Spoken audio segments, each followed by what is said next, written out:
Minica kemičnega svinčnika vam pade v vodo. Kako bo videti minica v vodi?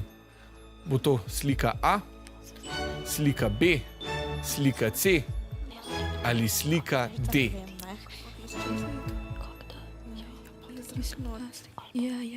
Kaj? Plastik plava na vodi. Ja. Okay.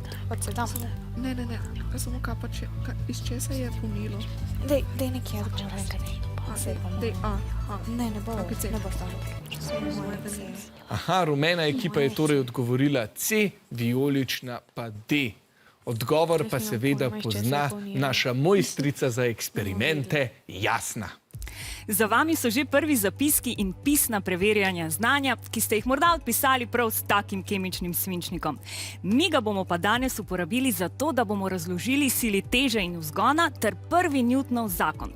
Vložek oziroma minico lahko razdelimo na 3 dele. Spodaj je težji kovinski del, druga 2 dela pa sta v plastični cevki. In sicer del s črnilom in še manjši zgornji del, v katerem je zrak. Če na primer minico vržem takole, bo padla vodoravno, tako kot je bilo v odgovoru D. Kaj pa se z njo zgodi, če jo vržem v vodo? Zdaj se bom pretvarjala, da je to puščica in da bom zadela eno nevidno ribo. 3, 4, zdaj. Zadetek! In minica se je postavila po konci. Zrak namreč ostane znotraj cevke, ker voda zaradi površinske napetosti ne more prodreti v ozko cevko. Kovinski del je sicer gostejši od vode, zato se ta obrne navzdol.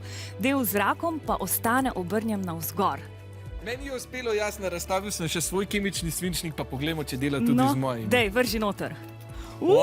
Super, ja. Deluje, postavijo se po konci, ne? Vse stojijo tako, kot treba in tudi jaz imam pripravljene še nekaj rezerve, Nekaj da bomo malega. res dokazali, da ta eksperiment deluje, če si zato si razdeliva. Hvala lepa. Brez skrbi, gledalci, te vse minice so ponovno uporabne, tako da nič ne bo šlo stran.